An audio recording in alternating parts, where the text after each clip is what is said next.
said, I'm actively seeking this deck. He at the moment is 10-2, 10 wins, 2 losses. So he's very much in the mix. Yeah. If you take the 10 wins, or at least the 9 wins and a draw, you get to 36 players who are still live.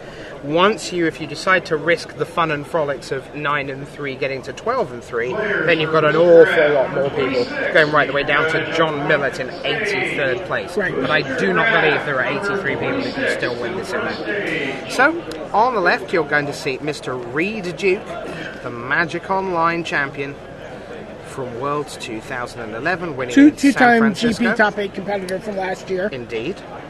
There he is. Grand Prix Providence in Legacy, and I believe it was it Grand Prix Montreal? It might well have been. Limited. I know it was a limited and a Legacy. Top 8 off the top of my head. As opponent to Zach Elsik. Zach's playing in his first GP.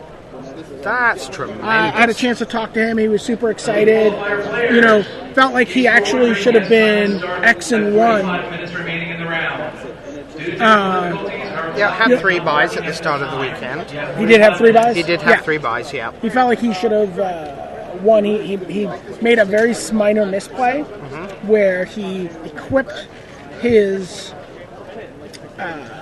blazing torch to his walking corpse, and he tried to use it to kill an elite Inquisitor because he believed that since blazing torch did the damage, it would work, but the walking corpse had to target it, and it had protection from zombies. Sure. So it ended up, he put himself in a position where he lost a game that, and he had a great attitude about it. It was really ideal because he wasn't beating himself up. He was like, I really learned something there, which is something you and I always talk about. Learn all the time. Try to always take something away from your losses. So digraph Ghoul from Reed Duke. There's Armoured Scarb turn 3 from Zach Elsik. So top 4 will go away. Handwheel Watch Key. There's an Island there, an Ashmouth Hound, and whatever that second card down is. Looks like a Sensory Deprivation and that sounds about right. Handwheel Watch Key. Yeah, Handwheel Watch Key, Ashmouth Hound, Sensory Deprivation, Land. So in honor of Mikey P, we see the natural Mikey P again. Green, black, blue. three basic lands on turn 3. For number 13, meet Calvis and Rats. It's like typhoid rats, I think, is pretty understandable. It's about typhoid. There are a lot of people who still don't know that ptysis was an actual straight up real disease kind of thing. So there's a Stitch Drake. Yeah, that's a pretty swift bit of stitched action. No 4th land, no red mana for Zach. So there's Reed looking at the board. And we'll send in the team, the Typhoid Rats and the Walking Corpse. He did that the previous turn with the Walking Corpse, running it into the Armoured Scarb, doing the whole kind of lull you into sense of security. It's just like my 2-2 into your 1-4, my 2-2 into your 1-4, my 2-2 into your... Oh, look, your guy's dead. Mike Turian's famous for that, right? That's, he'd just attack his 2-2 into your 3-3 all the time, and people would just not block. Yeah. It's got to have a trick, right? Absolutely. Now, that doesn't always work unless your name's Mike Turian, just so you know at home. Certainly. Fortress Crab. Additional 1/6. fortifications.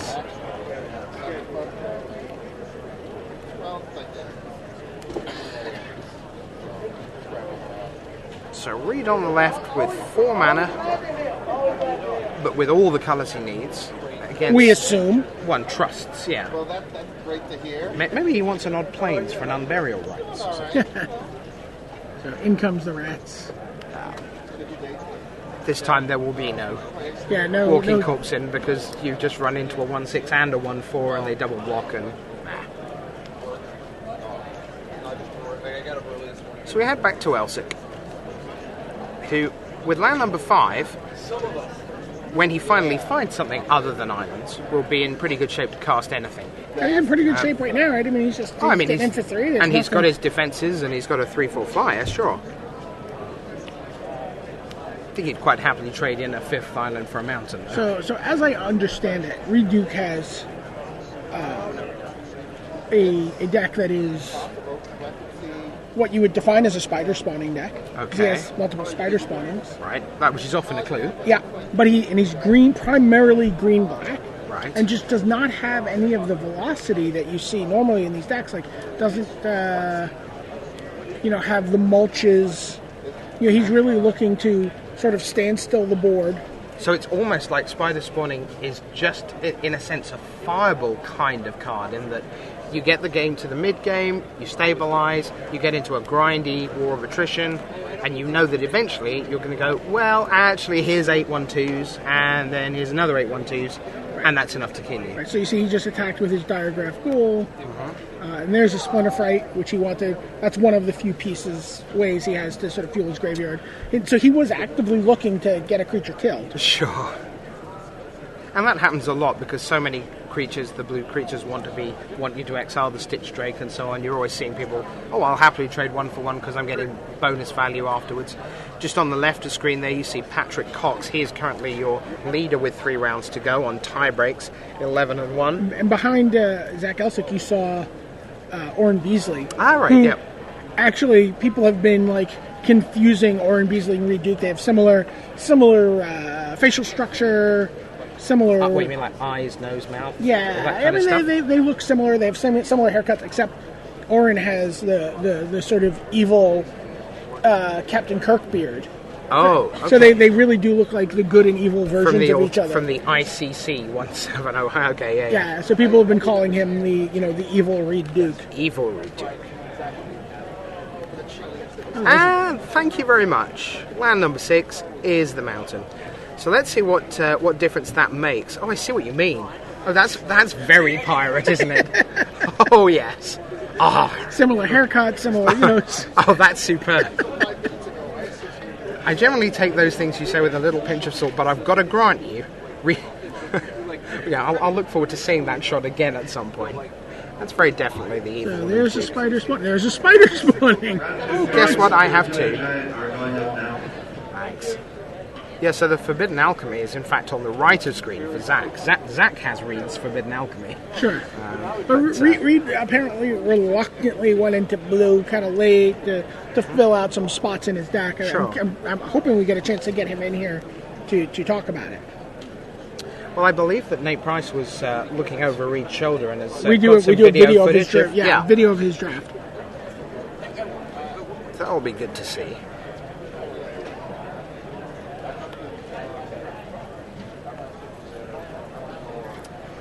There's Reed. Reed down to 11. Is he considering maybe just flashing back one of those spider spawnings to buy a turn? Mm-hmm.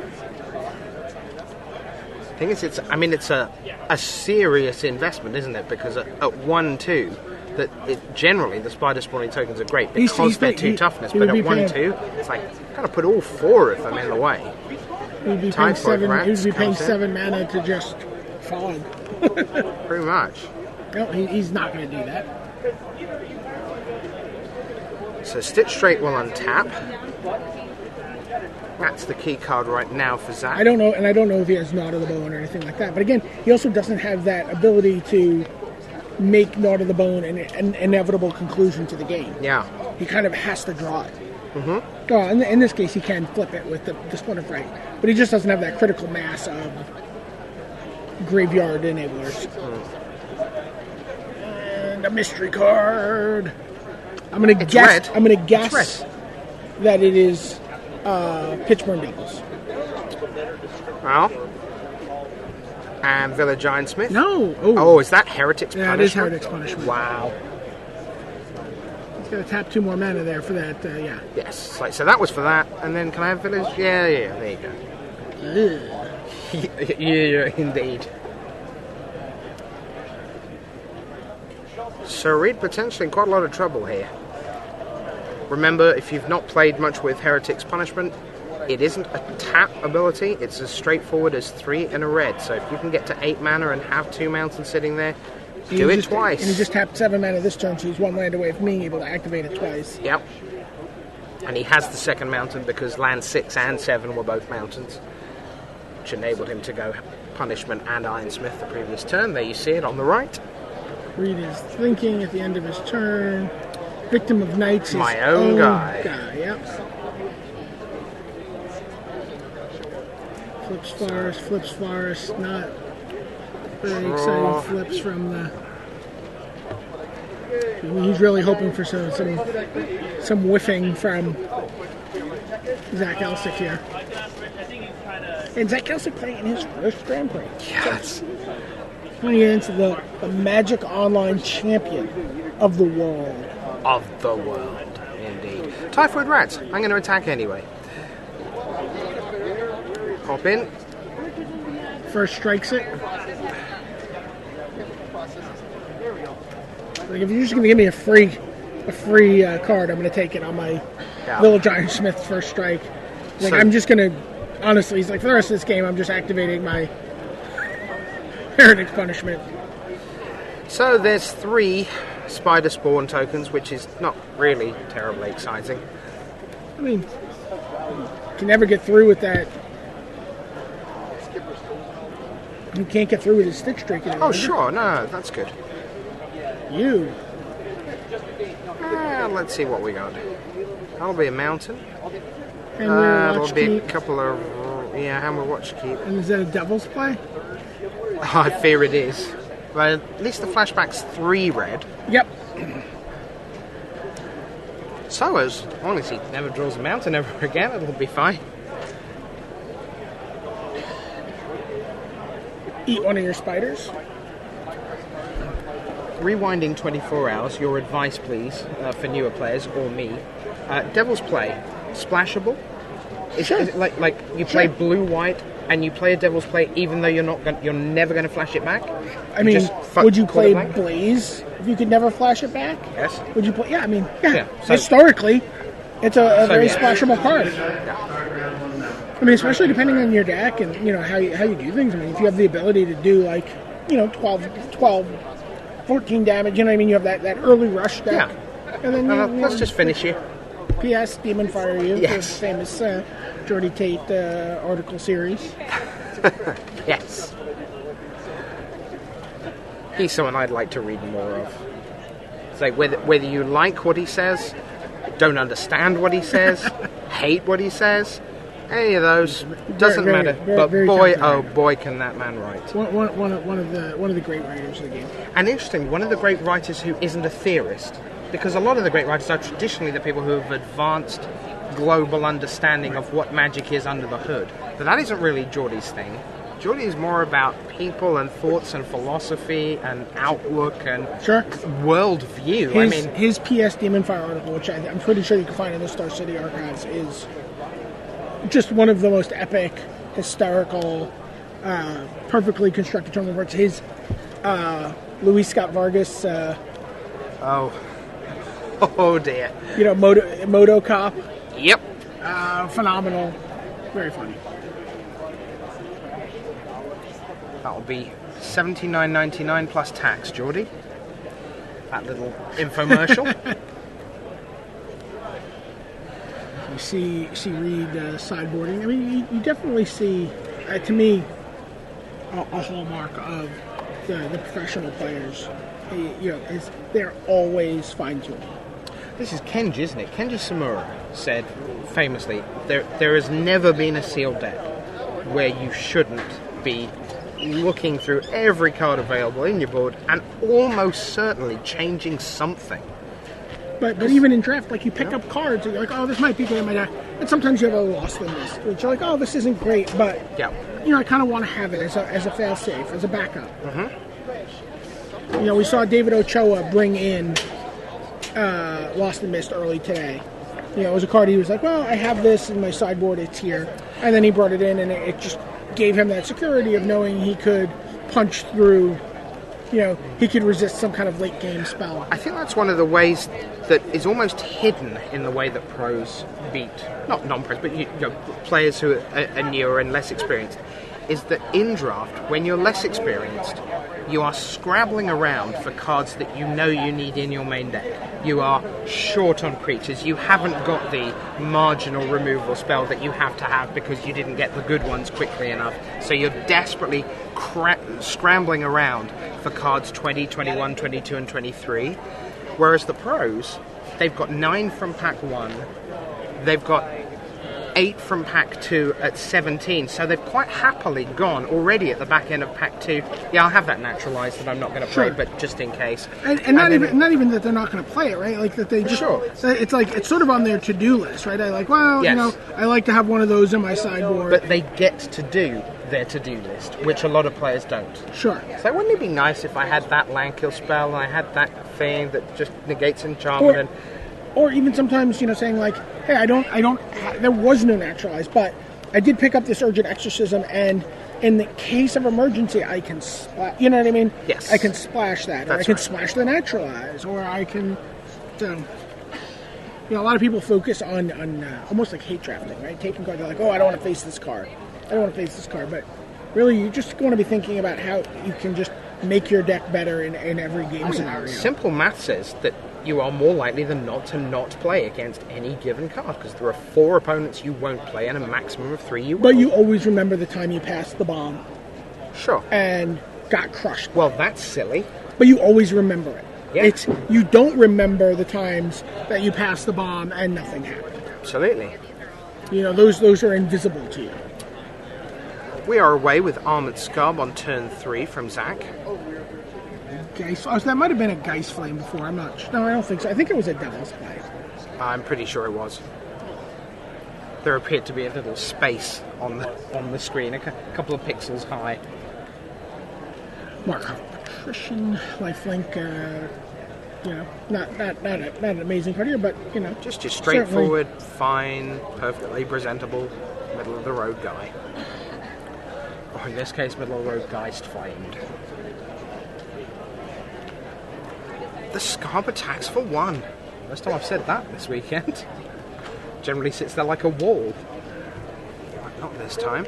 Reed has Shimmering Grotto, so although there's no blue, he now has blue available. No problem with finding red this time for Zach, who managed to get away with it quite happily, basically playing a straight blue deck for much of game 1. 7, front stage.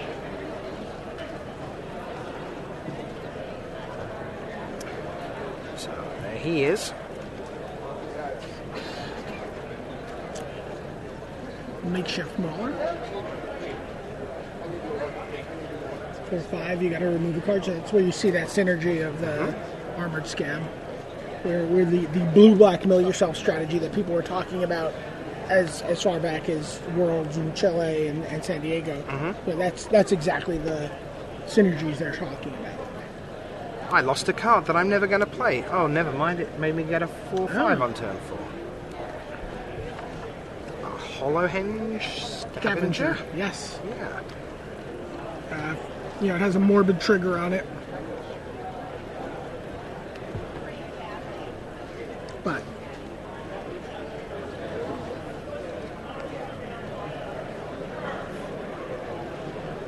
Keep thinking about setting up an internet trading site for Innistrad Magic cards called morbid.com. oh no, the internet went down again because I kicked it. Although I did do my best when you were not here earlier to Keep the content yeah, per hour. I really did. I'll look forward to watching some of those back. Yeah. Oh, and then we see Lost in Mist. Tried to do a Sample World Spider and bounced it, countered it, and bounced the Hollowhenge Scavenger. Get in for 5. Now that's tempo. We talked yesterday about tempo, and that is absolutely tempo. Here's Moon Heron as well. So I'm pretty sure that the Sample World Spider is one of those cards that Reed went to his sideboard for. Sure. Big and fat and reachy. And Reed's got quite a lot of work to do here in game 2. Reed has, it's funny. Reed's deck is definitely one that is going to be skating on the perimeter of losing at all times to me. Like I said, he just doesn't have the things that make. Is this going to be the story of when spiders go wrong? Well, Next on 60 Minutes. I don't know if it's when spiders go wrong, but it's certainly. So there's a spider spawning for 2. see that. It doesn't feel like it's doing much. Well, he can't. What it's going to do is he can put both of them in the path of the moon heron. Only one spider's going to die. Yeah, I'll take another 5. Sure, but then next turn he can block the. He can. It gives him some turns. Yeah. Just a force fieldy kind of effect here. He's a turn away from having enough mana to flash it back. Sure. We know he's got a Hollow Hinge Scavenger, which he can play next turn, which, based on the way Zach played the game, Zach did not attack with his Makeshift Mauler. He didn't even offer a bluff of attacking his 4/5 into Reed's 4/5. So we know, we can assume he didn't have anything. Yes. So he knows he's going to be able to sort of hold that down. And Smash. Exactly. So, exactly as you drew it up. I've played a lot of games with spider spawning. Yeah, sure. Probably more than is healthy for you, technically, but still. So the Heron dies. One of the tokens dies. And now Reed goes Brimstone Volley. Yep, Morbid. Reed Straight goes to the face. Lava Axe you. The Feral Ridge Wolf. This also, ladies and gentlemen, is a card Brian David Marshall quite likes. I do love it so Could you much. tell? But I mean, here's a great example of why. If Reed lays a land and goes, I'm going to have some more guys, it's like, yeah, well, that's fine. I'm going to have a 5/2 Trampler, so Yep. that's going to be pretty impressive. Well, actually, though, you're going to have a dead weight and a dead guy. Hollow Hinge Scavenger comes out. So Reed's fighting in there because he doesn't have any flying on the other side. Right. Unlike Geist Flame, Brimstone Volley does not have flashback, so that will not be coming back to polish Reed things is at 3, I believe, right? Not 8. He took 5 from the Brimstone Volley. The Hollow Hinge takes him back up. Very nice. Morbid, we rarely get to see the Morbid trigger from the Hollow Hinge Scavenger, but he gained 5 there. Exciting.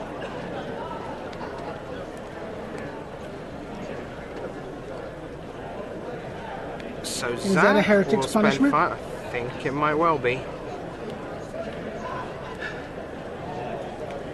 Yes, it is. Asked and answered.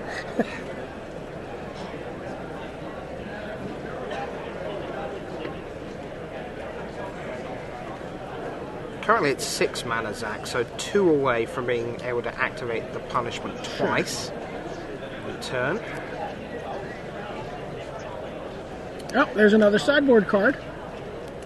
We see. So that quickly gets rid of that, and Reed coming back into things. Evil Twin.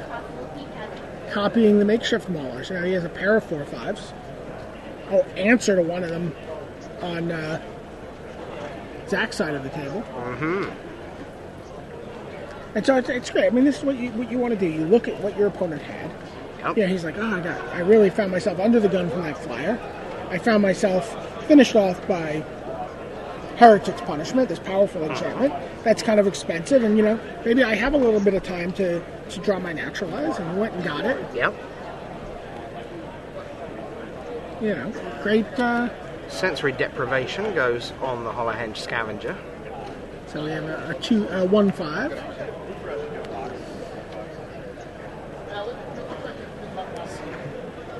Relay Swamp, Is and it? then go, Army of the Damned. wow.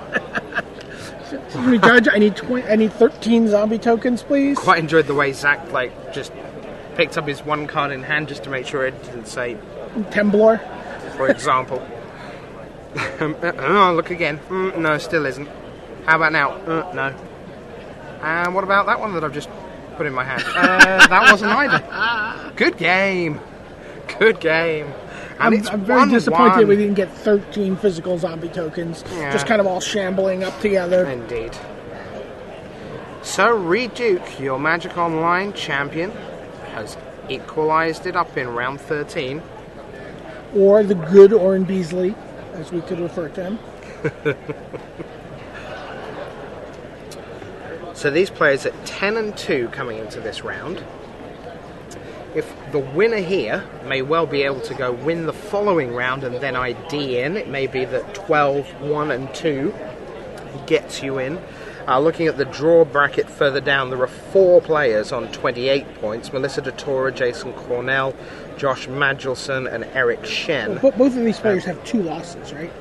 Both these players have 2 losses, yeah. And those 4 I've mentioned there also have 2 losses, but with a draw as well, putting them 2 points further back. But those 4 can potentially get themselves up to 31, 34, 37, and so 37 may not be as clear cut as all that. But I gotta admit, Army of the Damned is a card that, as much as I love spider spawning and all these, I don't know if I've played with it, but I don't know that I've ever cast it. It's an interesting one, isn't it? Because you always want casting costs if you want Magic to be interesting, to be just at the cusp of too much. Really. Right. If everything was too cheap, we'd quickly get bored and just go, oh man, what are you getting these 3/3s for 1? You get 26 points of power for that initial 8 mana. That's right. And yet, 8 is a lot more than 7. Yeah. It really is. Almost exponentially. 8 is, it's almost mythical. Or flood. And the tokens come into play tapped. Yeah. So they're not. It's not like, oh, I've gotten 8 mana finally. Now I can finally. I'll wait a while and then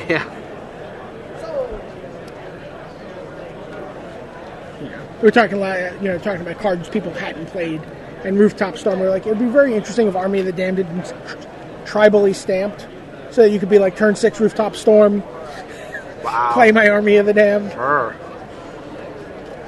That's an interesting shuffle on the right. By the way, interesting, not a euphemism for dodgy in some way. Just genuinely, that's interesting. I don't think I've ever seen someone shuffle like that, where they go, it's not the piles, but you happen to have 5 piles, but it was 2 at a time. I've ever seen that, rather than go 1, 1, 1, 1. It was like 2. As long as what you're doing is riffling. No, as long as you get the appropriate number of riffles in. It was just to check that he got his 40. It was like 2, 2, 2, 2, 2, 2, 2, 2, 2, 2, 2. You're right. You should be relying on your riffle shuffles to randomize your deck, and honestly, your piles to almost like what you said to count your deck. Well, my understanding, and so forgive me if I'm wrong. Don't take this as gospel. But my understanding is that within the rules, the floor rules, and tournament rules, technically, the pile shuffle isn't shuffling your deck. It's not considered in part of the randomization process by the DCI. Right. So learn to riffle. Good plan. So I saw a player the other day just kind of doing the 52 card pickup, kind of just rubbing all his cards into one big pile and keep moving them around. So we're away, and the good news is that there's land plenty on either side with colours that you need. We've got Markov Patrician on the left for Reed Duke, and Handwear Watchkeep on the right for Zach Elsik. Reed will add Villages of Estwald and a tapped Diagraph Ghoul.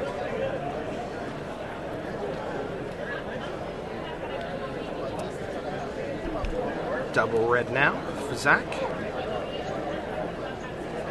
So both werewolves flip. Zach doesn't make a play.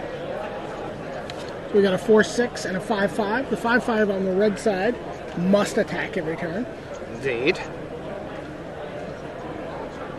So Reed can just, bounce off of his transformed Villagers of Ostwald, or put 2 creatures in front and kill if he'd like.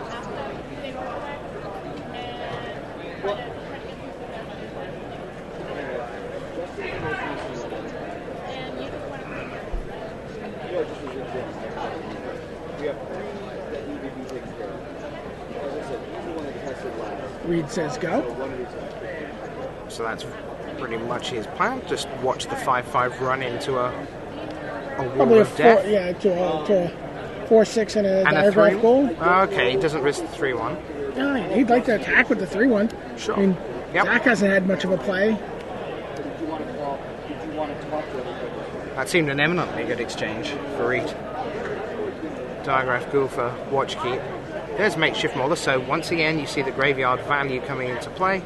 At least I got to cast my Makeshift Mauler out of the death of my Watchkeep. Right, he had nothing to do, but that was because Makeshift Mauler was one of the cards in his hand. Yep.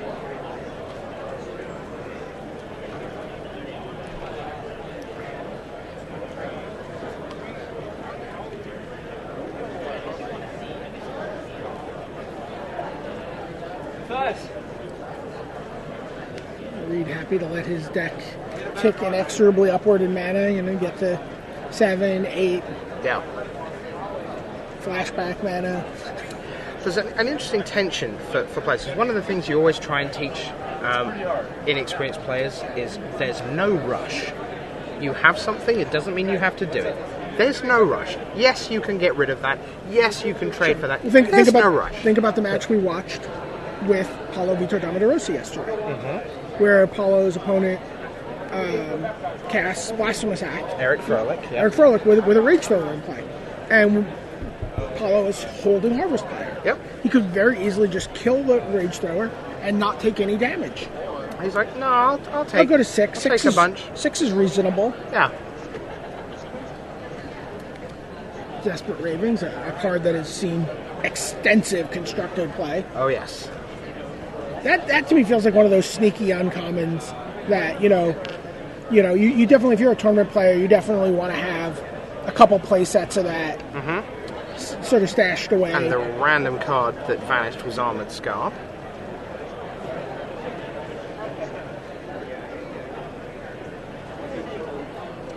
But there is a tension between saying there's no rush, which there isn't, and knowing that you've just been beaten by an 8 casting cost army of That's one turn away from being able to be cast again. Indeed. Look how stacked his hand becomes. Oh, it's a mountain. Never mind, eh? Flips over the werewolf. Be interesting to see whether Zach has counter magic. We know that he has the Lost in the Mist. Yep. Whether he tries to, once Reed gets to 7-8, whether he tries to keep things open for that possibility to at least represent it.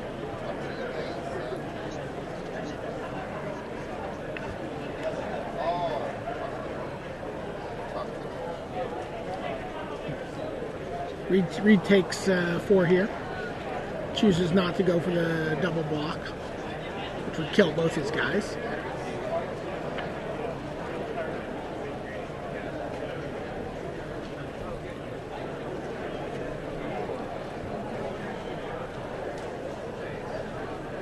Thing is, in order for the counter magic to work, he both needs to buy himself some time before Reed can get to 10 to flash it back, and also just be in a position where in that intervening window he can win the game. So he needs to find some pressure as well as hold that counter magic if he can.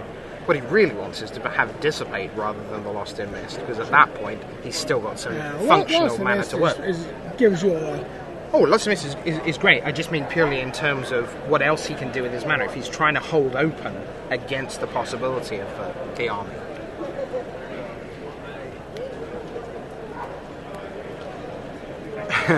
Reed drops a land there. And it felt like quite a deliberate land number 8. Yep. He's going to pass. Passes the turn. His werewolf is transformed. He gained 3 life from the attrition. Land number 8 on the other side, which is a slightly less important 8th land, one would feel. Keep in mind, with Devil's Play. with Devil's Play, with Heretic's Punishment, Stitch Drake. Excuse me. Away goes Armored Scarb.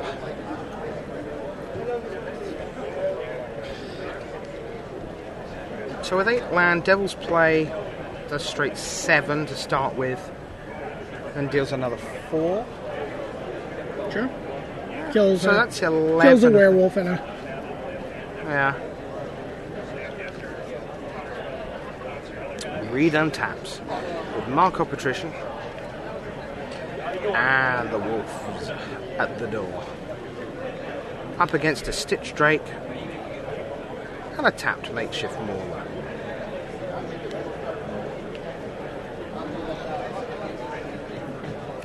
Drops back to 9 here. Pretty good. How about yourself? Attack with both. Okay. So represents something like a dead weight for after combat, maybe? Sure. Do people play Spidery Grasp a lot in draft, or is it just a little It bit depends on clunky? the deck. I like Spidery Grasp. Okay.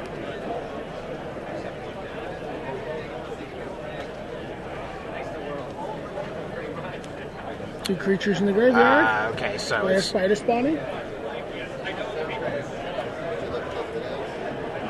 Attention players! Do you have the counter spell? he has 5 mana open, Sure. as we discussed. And keep in mind, a lot of times also pros, Reed Duke is someone who has tremendous table presence. He's played a ton of Magic. He's going to be very good at having a read based on how a player taps or untaps their mana, how they react, how much time they take thinking or pretending not to take time thinking, whether or not they have something. They are able to get the read on a player, especially someone who might be who's not as experienced at this level of play, like Zach Elsik, who's never played at a Grand Prix level or higher before. So maybe his thought processes are relatively transparent. Yes, or certainly more legible. Yes. Than when As we we discussed see. with Paul Reitzel and Mike Jacob yesterday. And you'll always see players, it's like you try to play around, you try to sandbag a counterspell or hold the counterspell back, and your opponent's just like, okay, well, do you want this one? Yeah. And then they're like, oh no. I don't know if I want that one. And in the moment of not knowing, you have confirmed to you on the other side, yeah, you do have the counter, and now I can play with it. Altar's Reap. Block the Mauler, Ultra Sweep, yeah. Like to draw a couple of cards. At least one of those was a land. I think I saw a forest going to hand there.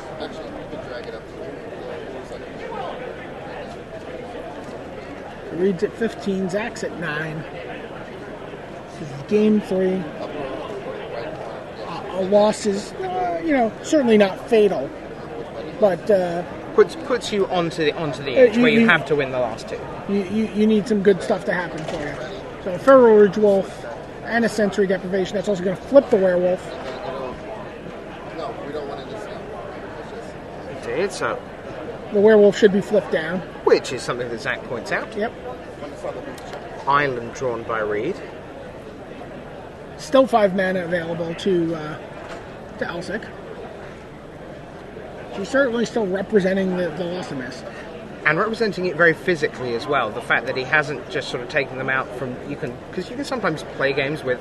You take 4 mana out in the middle of your stash, so it's like 2 and a 3. But this is like... We're looking at...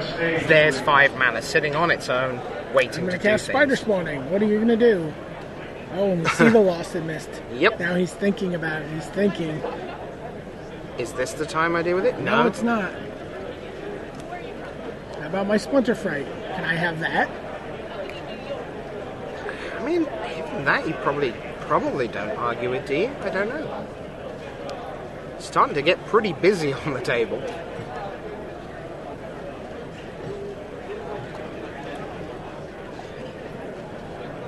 You also sometimes you need to clear cards out of your hand and buy time. Like, he wants to be able to pump his Feral Ridge Wolf. He wants to be able to do stuff. Mm-hmm. He can't do that while he's sitting back on his counter. So, back we go to Zach. And the Splinter Fright result. I think it's really important. Also, look at it. He's like, here's my 5 Lost and Mist mana set aside. Yeah. For future development, under construction. Harden our appearance while we bring you this brand new counter spell. Yes. Other departments open for business as usual. Right. Other departments include +4/+0 to Feral Ridge Wolf. New Year special. So the Stitch Straight will go in. It's like, okay. And Reed will go Charlie Chump. One of the 3. Spider's gone away.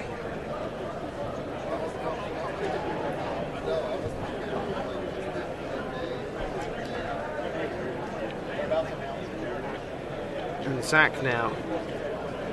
Oh, Devil's Play. You. Yeah. For many. It looks like for 8. 4, 5, 6, 7, 8. Yep. So he doesn't quite have enough next turn. 1, 2, 3, 4. He can do another 5 with the Devil's Play flashback.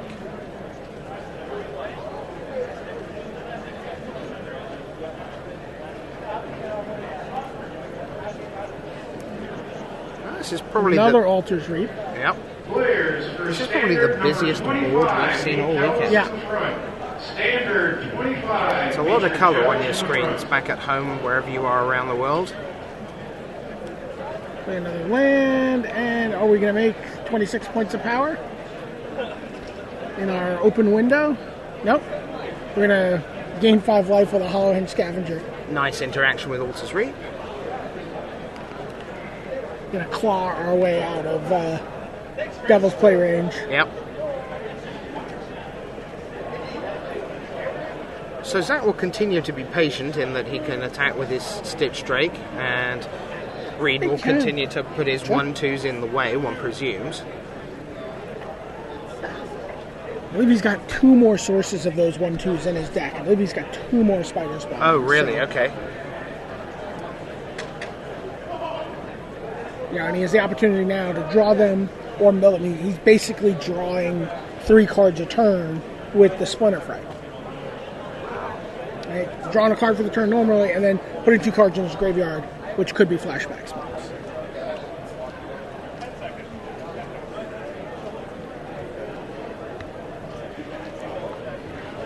It's been a very interesting 3-game set. This. Very interesting. Stitch Drake. Elsik again contemplates. Ooh, okay. 5 mana. There's the Heretic's Punishment. You've got to say, Zach's got some serious reach in his deck, hasn't he? Yes. I mean, he's got Brimstone Volley for if you want to just go to the face, Devil's Play and Devil's Play, Brimstone Volley, Heretic's Punishment. It's got an awful load just straight to the face burn. She's making the loss and miss. Sorry, there's 1 creature. There's, I don't know what there's a Victim of Night. Yeah, it was Civilized Scholar that went to the graveyard as well.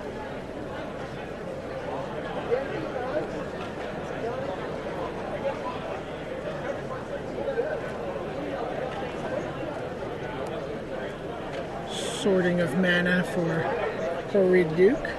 Players for booster draft number 29. Meet David in the blue shirt at the front. Booster Grizzled draft Outcast. number 29. Blue shirt.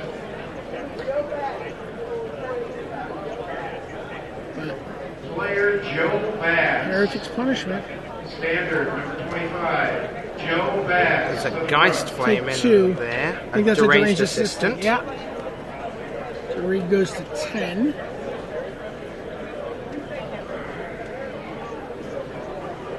And already Zach's at double activation now for the punishment.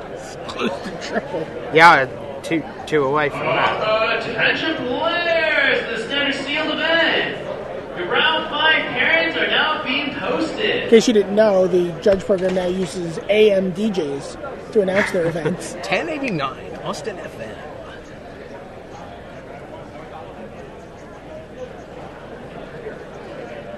Claustrophobia. Tap Splinter Fright. What it doesn't do is stop Splinter Fright doing its thing. Well, this game does not, without a Gnaw to the Bone or something like that from Reed, I mean, he's falling behind very quickly here. Yep. 7 mana still open for Zach, so we're likely to see just a couple of land go by into Reed's graveyard off the Splinter Fright. Heretic's Punishment at the top of your screen in the red zone in some ways appropriately. There's a Somber Walled Spider. That's going to get countered. Or is... It is, finally, there is Lost in Mist. Counter it and send the Grizzle Outcasts packing. So, dead, back in hand. Replay Grizzled Outcasts. Or just work out that I'm very close. Oh, okay, it passes the turn. And Greg Kirkpatrick. Draft is waiting for you. Eric Bandy and Greg Kirkpatrick. Looks like land number 11 has arrived in Zach Elsik's hand.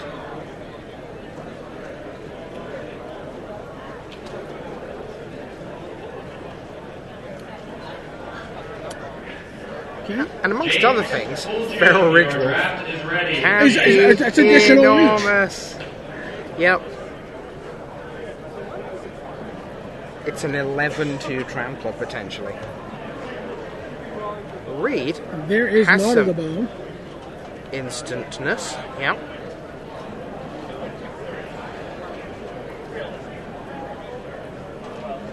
Sounds like that's what, 5 creatures? There's a diagraph ghoul, the civilized scholar, villagers, the spider, 4 certainly. Yeah, there's probably a 5th one there.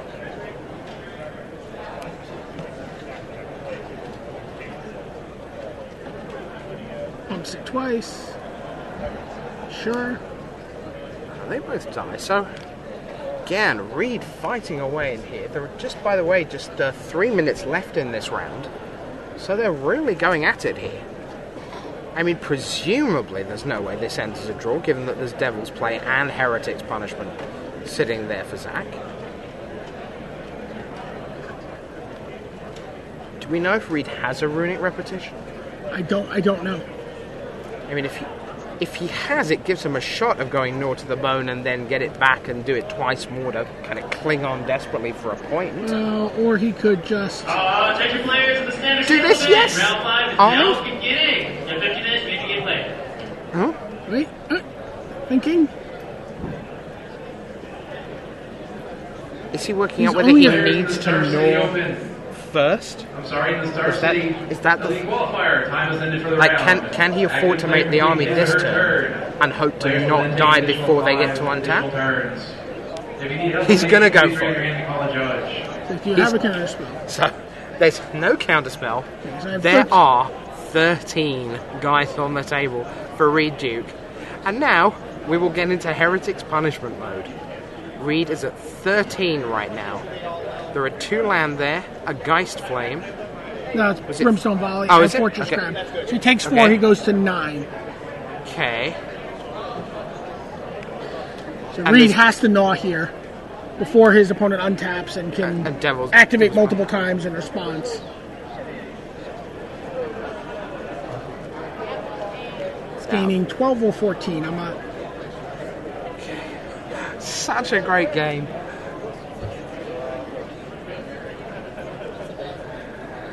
So Reed is up over 20 life right now. So we revealed an extra card off of Zach's deck. It's at 25. Okay. Zach has to shuffle his library because he revealed an extra card off of it. Oh, right, okay. In case you're wondering. So, back we go. He's going to attack, assuming he can. He's going to attack for 7. But he has to. And then he He basically... needs to find a way to kill Reed this turn. He No! can't. Handshake! Wow, what a game by Reed Duke. Oh, boy. That was super exciting. It's really nice when your first. I think Army of the Damned might have been his first pick of the draft. So I know Nate was watching over his shoulder. Nate, was Army of the Damned Reed's first pick? Was Army of the Damned Reed's first pick? It was his second pick of the draft. So second pick, first pack. So, and that card was instrumental there, right? I mean, that was just. He's like, I've stayed alive.